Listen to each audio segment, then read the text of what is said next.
तो आज हम बात कर रहे हैं 5 ऐसी शाकाहारी चीजों की जो शरीर को ताकत और कुदरती ऊर्जा देने के लिए काफी मशहूर हैं। देखते हैं कि इनमें ऐसा क्या खास है। जी बिल्कुल। आजकल जैसे लोग पौधे आधारित खान पान की तरफ ज्यादा ध्यान दे रहे हैं, तो ये जानना काफी जरूरी हो जाता है कि कौन सी चीजें सेहत के लिए सबसे अच्छी हैं और क्यों। हाँ, तो शुरुआत करते हैं चने से। यहाँ लिखा है कि ये प्रोटीन और फाइबर का एक पावर हाउस है। इसका मतलब सिर्फ ताकत ही है या कुछ और भी? देखिए, ये कॉम्बिनेशन बहुत दिलचस्प है। प्रोटीन तो है ही मांसपेशियों के लिए, पर फाइबर, खासकर जो घुलनशील फाइबर होता है इसमें, वो पाचन को थोड़ा धीमा करता है। अच्छा। हाँ, तो उससे क्या होता है कि ब्लड शुगर एकदम से नहीं बढ़ता, ऊर्जा धीरे धीरे मिलती है और लंबे समय तक टिकी रहती है। तो ये सिर्फ पेट भरने जैसा नहीं है, ये लगातार एनर्जी देने वाली बात है। समझ गई। मतलब सिर्फ प्रोटीन नहीं, एनर्जी को मैनेज भी करता है। अच्छा, अब अगला है पनीर या टोफू। इनके बारे में कहा गया है कि मांसपेशियों और हड्डियों के लिए बहुत अच्छे हैं। इनमें प्रोटीन की क्वालिटी में कुछ अंतर होता है क्या? ये बहुत अच्छा सवाल पूछा आपने। असल में दोनों में ही काफी उच्च गुणवत्ता वाला प्रोटीन होता है। मतलब इसमें वो सारे जरूरी अमीनो एसिड्स होते हैं जो शरीर खुद नहीं बना पाता जी। और ये मांसपेशियों की मरम्मत और ग्रोथ दोनों के लिए चाहिए। पनीर का एक एडेड बेनिफिट है कैल्शियम, वो हड्डियों की मजबूती से सीधे जुड़ा है। हाँ, ये तो है। और टोफू क्योंकि वो सोया से बनता है, तो जो लोग डेयरी नहीं लेते उनके लिए एक बेहतरीन विकल्प बन जाता है। प्रोटीन उसमें भी बढ़िया होता है। ठीक है, समझ गई। अब आते हैं मूंग दाल पर। इसकी सबसे बड़ी खासियत बताई गई है इसका आसानी से पचने वाला प्रोटीन। इसका असल मतलब क्या है? मतलब बाकी दालों से कैसे अलग है ये? देखिए, आसानी से पचने का मतलब है कि शरीर को इसे तोड़ने में और इसके पोषक तत्वों को सोखने में ज्यादा मेहनत नहीं करनी पड़ती। अच्छा।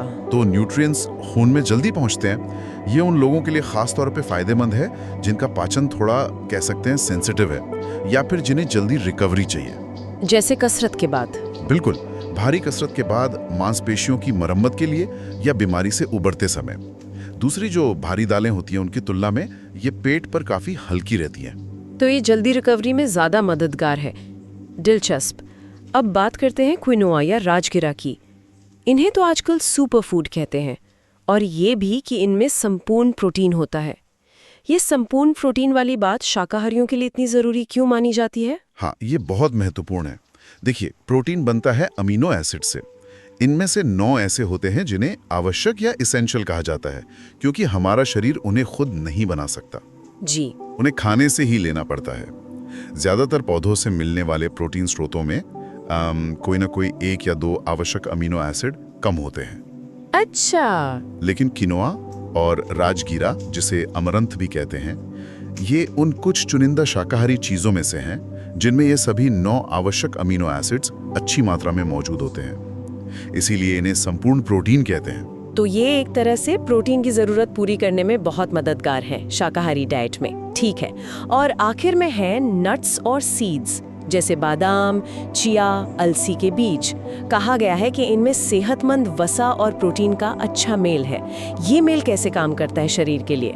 ये कॉम्बिनेशन बहुत कारगर है। इनमें जो सेहतमंद वसा होती है, जैसे omega 3 fatty acids, mono unsaturated fats, ये न सिर्फ दिल के लिए अच्छी है, बल्कि ये ऊर्जा का एक धीमा और स्थिर स्रोत भी है। और जब ये प्रोटीन के साथ मिलती हैं, तो 2 फायदे होते हैं। एक तो पेट ज्यादा देर तक भरा हुआ महसूस होता है। हाँ, ये तो होता है नट्स खाने से। बिल्कुल।